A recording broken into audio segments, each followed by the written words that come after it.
नमस्कार, आप देख रहे हैं 4 PM गुजरात और मैं हूं आपके साथ प्रगति ठाकुर। पहलगाम आतंकी हमले के बाद भारत और पाकिस्तान के बीच तनाव अपनी चरम सीमा पर है। इस हमले ने दोनों देशों के बीच पहले से ही नाजुक रिश्तों को और तनावपूर्ण बना दिया है। भारत ने इस हमले का कड़ा जवाब देते हुए कई कूटनीतिक और सैन्य कदम भी उठाए हैं, जिसमें समुद्री और जमीनी सीमाओं पर सुरक्षा व्यवस्था और सख्त करना शामिल है। गुजरात अपनी लंबी समुद्री तटरेखा और पाकिस्तान से सटी सीमा के कारण सामरिक रूप से महत्वपूर्ण है, जहां सुरक्षा एजेंसियां हाई अलर्ट पर हैं। विशेष रूप से अमरेली जिले में संदिग्ध गतिविधियों की खबरों के बाद प्रशासन ने तत्काल प्रभाव से मछुआरों को अपनी नावें बंदरगाह पर लौटाने का आदेश जारी किया है। 22 अप्रैल 2025 को जम्मू कश्मीर के पहलगाम में हुए आतंकी हमले ने पूरे देश को झकझोर कर रख दिया। इस हमले में निर्दोष पर्यटकों को निशाने पर बनाया गया, जिसके तार सीधे तौर पर पाकिस्तान समर्थित आतंकी संगठनों से जुड़े बताए जा रहे हैं। हमले के बाद भारत ने तत्काल कार्रवाई करते हुए ऑपरेशन सिंदूर शुरू किया, जिसमें पाकिस्तान और पाकिस्तान के कब्जे वाले कश्मीर में आतंकी ठिकानों को निशाना बनाया गया। जानकारी के अनुसार इस ऑपरेशन में 70 से 100 आतंकवादी मारे गए और कई आतंकी अड्डों को नष्ट कर दिया गया। वहीं इस कार्रवाई ने पाकिस्तान को बौखला दिया और उसने सीमा पर गोलीबारी और ड्रोन हमलों जैसे जवाबी कदम भी उठाए। हालांकि भारत की मजबूत रक्षा प्रणाली जैसे S-400 मिसाइल सिस्टम ने इस हमले को नाकाम कर दिया। इस तनाव ने भारत की सभी सीमाओं, विशेष रूप से जम्मू कश्मीर, पंजाब, राजस्थान और गुजरात जैसे राज्यों में सुरक्षा व्यवस्था को और कड़ा कर दिया है। गुजरात भारत का एकमात्र राज्य है जो पाकिस्तान के साथ जमीनी और समुद्री दोनों सीमाएं साझा करता है। राज्य की 2340 किलोमीटर लंबी समुद्री तटरेखा भारत में सबसे लंबी है और आपको बता दें कि इसकी 512 किलोमीटर लंबी जमीनी सीमा रेगिस्तानी और दलदली इलाकों से होकर गुजरती है। ये भौगोलिक स्थिति गुजरात को सामरिक रूप से अत्यंत महत्वपूर्ण बनाती है, लेकिन साथ ही इसे घुसपैठ और संदिग्ध गतिविधियों के लिए भी संवेदनशील बनाती है। पहलगाम हमले के बाद गुजरात में सुरक्षा एजेंसियों ने तटीय और सीमावर्ती इलाकों में सतर्कता बढ़ा दी है। कच्छ, बनासकांठा, जामनगर और अमरेली जैसे जिलों में विशेष चौकसी बरती जा रही है। राज्य पुलिस, भारतीय तटरक्षक बल, सीमा सुरक्षा बल और मरीन टास्क फोर्स मिलकर समुद्री और जमीनी सीमाओं की निगरानी कर रहे हैं। ड्रोन और पटाखों के उपयोग पर प्रतिबंध, नावों और मछुआरों के दस्तावेजों की कड़ी जांच और तटीय गांवों में 24 घंटे गश्त जैसे कदम भी उठाए गए हैं। अमरेली जिला गुजरात के सौराष्ट्र क्षेत्र में स्थित है। अपनी समुद्री तटरेखा के लिए जाना जाता है। ये जिला मछली पकड़ने के उद्योग का एक प्रमुख केंद्र है और यहाँ के मछुआरे अरब सागर में मछली पकड़ने के लिए नियमित रूप से समुद्र में भी जाते हैं।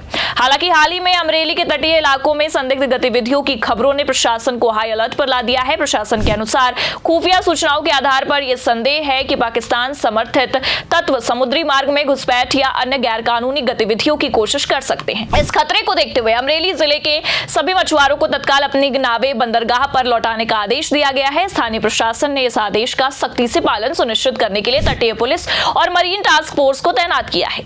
वहीं अधिकांश मछुआरे इस आदेश का पालन करते हुए अपनी नावों के साथ बंदरगाह पर लौट चुके हैं। स्थानीय मछुआरों ने इस कदम का समर्थन करते हुए कहा है कि जब सुरक्षा बल सतर्क होते हैं तो वे भी खुद को सुरक्षित महसूस करते हैं। एक मछुआरे ने कहा, देश की सुरक्षा सबसे ऊपर है। अगर प्रशासन को लगता है कि समुद्र में खतरा है तो हम बंदरगाह पर रहकर सहयोग करेंगे। वहीं सुरक्षा अलर्ट मछुआरों के लिए आर्थिक और सामाजिक चुनौतियां लेकर आया है। गुजरात का मछली पकड़ने का उद्योग विशेष रूप से वेरावल और अमरेली जैसे क्षेत्रों में पहले से ही कई समस्याओं से जूझ रहा है। डीजल की बढ़ती कीमतें, कोविड महामारी और समुद्र में मछलियों की घटती संख्या ने मछुआरों की आजीविका को प्रभावित किया है। वहीं अब ये सुरक्षा अलर्ट उनके लिए एक और झटका साबित हो सकता है। मछुआरों को समुद्र में जाने से रोकने के कारण उनकी दैनिक आय ठप हो गई है। कई मछुआरे कर्ज में भी डूबे हैं और ये स्थिति उनके लिए और मुश्किलें खड़ी कर रही है। एक मछुआरे ने अपनी चिंता व्यक्त करते हुए कहा है कि हमारी नावें बंदरगाह पर खड़ी हैं, लेकिन हमारा खर्चा चल रहा है। सरकार को हमें कुछ राहत देनी चाहिए, जैसे किसानों को मुआवजा मिलता है। इसके अलावा मछुआरों को अक्सर अनजाने में अंतर्राष्ट्रीय समुद्री सीमा पार करने के कारण पाकिस्तानी अधिकारियों द्वारा गिरफ्तार भी कर लिया जाता है। वर्तमान में 144 गुजराती मछुआरे पाकिस्तान की जेलों में बंद हैं और उनकी रिहाई की प्रक्रिया भारत पाकिस्तान तनाव के कारण धीमी पड़ गई है। इस स्थिति ने मछुआरों के परिवारों में चिंता और अनिश्चितता को और बढ़ा दिया है। पहलगाम हमले के बाद भारत ने पाकिस्तान के खिलाफ कई सख्त कदम उठाए। इसमें पाकिस्तान जहाजों के भारतीय बंदरगाहों में प्रवेश पर प्रतिबंध, पाकिस्तान से आयात पर रोक और डाक व पार्सल सेवाओं को निलंबित करना शामिल है। इसके जवाब में पाकिस्तान ने भी भारतीय जहाजों के अपने बंदरगाहों में प्रवेश पर रोक लगा दी। सैन्य स्तर पर भारतीय नौसेना ने अरब सागर में अपनी गतिविधियां तेज कर दी। INS सूरत को गुजरात के हजीरा पोर्ट पर तैनात किया गया, जो किसी भी समुद्री खतरे से निपटने के लिए तैयार है। नौसेना के महानिदेशक वाइस एडमिरल AN प्रमोद ने स्पष्ट किया है कि नौसेना पाकिस्तान के सैन्य ठिकानों और कराची बंदरगाह जैसे प्रमुख लक्ष्यों पर हमला करने के लिए तैयार है अगर सरकार की ओर से आदेश मिलता है तो। इसके साथ ही भारत ने अपनी सीमाओं पर ड्रोन हमलों और घुसपैठ की कोशिशों को नाकाम करने के लिए उन्नत तकनीक और सतर्कता का सहारा लिया है। गुजरात में कच्छ और बनासकांठा जैसे सीमावर्ती जिलों में ब्लैकआउट और मॉक ड्रिल जैसे अभ्यास भी किए जा रहे हैं ताकि किसी भी आपात स्थिति के लिए तैयार रहा जा सके। गुजरात में मौजूदा सुरक्षा स्थिति में मछुआरों की समस्या कई दीर्घकालिक चुनौतियों की ओर इशारा करती है। सबसे पहले भारत और पाकिस्तान के बीच समुद्री सीमा का स्पष्ट निर्धारण न होना मछुआरों की गिरफ्तारी और तनाव का एक प्रमुख कारण है। दोनों देशों को कूटनीतिक स्तर पर इस मुद्दे को हल करने की जरूरत है ताकि मछुआरों को अनजाने में सीमा पार करने की सजा ना भुगतनी पड़े। दूसरे, मछुआरे की आर्थिक स्थिति को मजबूत करने के लिए सरकार को विशेष राहत पैकेज और सब्सिडी प्रदान करने की आवश्यकता है।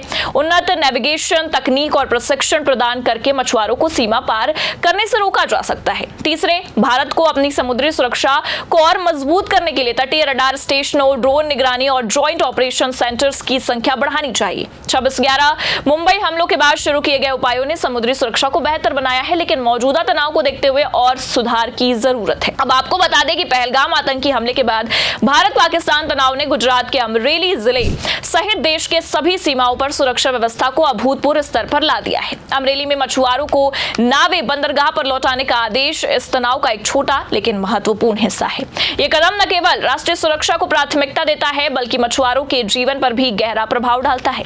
वहीं भारत की सख्त कार्रवाइयों और पाकिस्तान की जवाबी हरकतों के बीच ये स्पष्ट है कि दोनों देशों के बीच तनाव जल्द कम होने वाला है। ऐसे में गुजरात जैसे सामरिक रूप से महत्वपूर्ण राज्यों में सुरक्षा व्यवस्था को और मजबूत करना समय की मांग है। साथ ही मछुआरे जैसे कमजोर समुदाय की आजीविका और सुरक्षा सुनिश्चित करने के लिए ठोस कदम उठाने की जरूरत है। केवल सैन्य और कूटनीतिक उपायों के साथ साथ सामाजिक आर्थिक समाधानों के माध्यम से ही इस जटिल स्थिति से निपटा जा सकता है। फिलहाल के लिए इस खबर में इतना ही। ऐसे ही तमाम बड़ी खबरों के लिए देखते रहिए 4 PM गुजरात। नमस्कार।